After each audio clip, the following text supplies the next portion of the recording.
Hello and welcome to our channel News Affairs.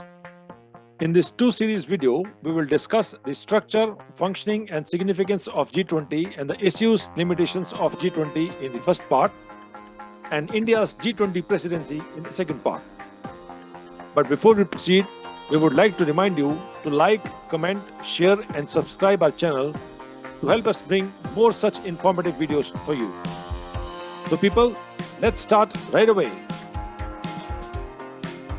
The group of G20 is an intergovernmental forum for international economic cooperation that shapes and strengthens global economic architecture and related governance. Although the initial focus of the G20 was primarily on global macroeconomic issues and financial stability, its agenda has been broadened to cover concerns like trade, climate change, sustainable development, health, agriculture, energy, environment, and anti-corruption. What are the timelines of events in the evolution of G20? When was the G20 founded?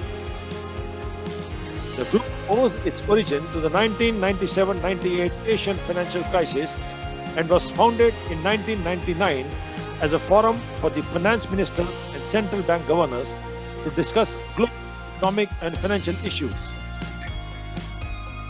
But people, what happened in 2008?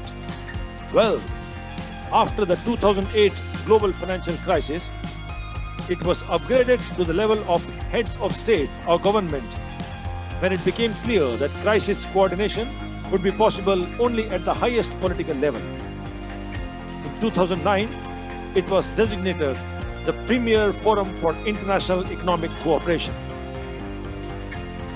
Let's dive deeper and understand what is the G20 Summit. The G20 Summit is held annually under the leadership of a rotating presidency, and the G20 leaders meet on a regular basis. Since then, the G20 has emerged as the leading platform for the global economic cooperation. Who are the members of G20? G20 comprises of 19 nations, namely Argentina, Australia, Brazil, Canada, China, France, Germany, India, Indonesia, Italy, Japan, the Republic of Korea, Mexico, Russia, Saudi Arabia, South Africa, Turkey, the United Kingdom, the United States, and the European Union. These members account for around 85% of the world GDP, 75% of the total international trade, and whooping two-thirds of the global population. In addition to these countries, the G20 each year invites guest countries and international organizations such as the United Nations, World Bank, International Money Fund, OECD, ASEAN, etc. to participate in its meetings. What is the structure and how does G20 function? The G20 presidency steers the G20 agenda for 1 year and hosts the summit. It consists of two parallel tracks, namely the Sherpa Track and the Finance Track. These two tracks play an active role in shaping ideas and priorities for the host presidency, while also guiding the intergovernmental negotiations carried out throughout the presidency. They prepare and follow on the issues and commitments adopted at the summits. The Sherpa Track. The Sherpas of member countries are the personal emissaries of the leaders. They oversee inputs from 13 working groups, 2 initiatives, namely Research Innovation Initiative Gathering and G20 Empower. They concentrate on socio-economic issues such as agriculture, anti-corruption, climate change, digital economy, education, employment, energy, environment, health, tourism, trade, and investment. Various engagement groups like the International Monetary Fund, World Bank, World Trade Organization meet the member countries throughout the year and develop their issues notes and outcome documents in parallel. These substantive discussions then feed consensus-based recommendations to the Sherpa meetings.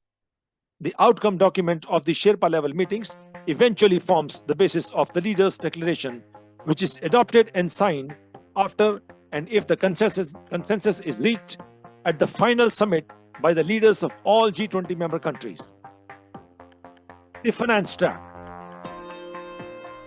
It is led by the finance ministers and central bank governor of the member countries, who generally meet 4 times a year, with 2 meetings being held on the sidelines of World Bank International Monetary Fund meetings. Within the 2 tracks, there are thematically oriented working groups in which representatives from the relevant ministers of the member, as well as from invited or guest countries and various international organizations participate. Focus areas of the finance track are the fiscal and monetary policy, issues such as global economy, infrastructure, financial regulation, financial inclusion, international financial architecture, and international taxation. The significance of G20 Summit. The agenda of the G20 has been expanding from a broad macroeconomic policy to include more areas of cooperation. The G20 Summit in Hangzhou, China 2016 saw the convergence of the United States and China on the Paris Agreement. The G20 Summit in Argentina 2010 focused on fair and sustainable development.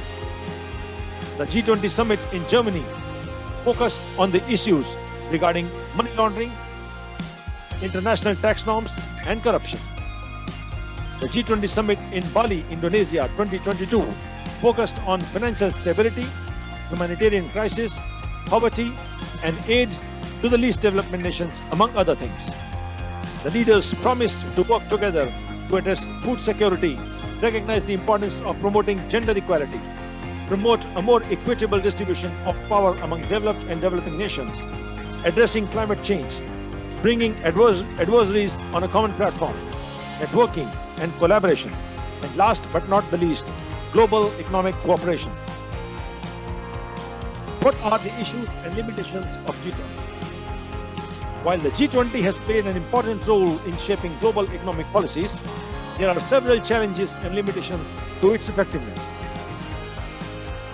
Difficulty in reaching consensus in 2008 during the global financial crisis, the G20 struggled to come up with a coordinated response.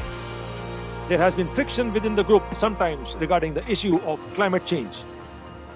Geopolitical tensions such as Russia-Ukraine crisis also becomes the bone of contention in reaching the consensus, as observed in the Bali G20 Summit as well as during the current India's G20 Presidency. The G20 does not have a permanent secretariat, due to which monitoring becomes cumbersome and inefficient. The member countries are not legally bound to implement the decisions made at G20 meetings. G20 only includes 19 countries and the European Union, which means that other important economies are not included. Expanding the G20 membership would help ensure that it is more representative of the global economy.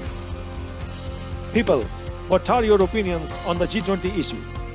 Does it require more teeth to be globally effective, or is it the right mix of policies?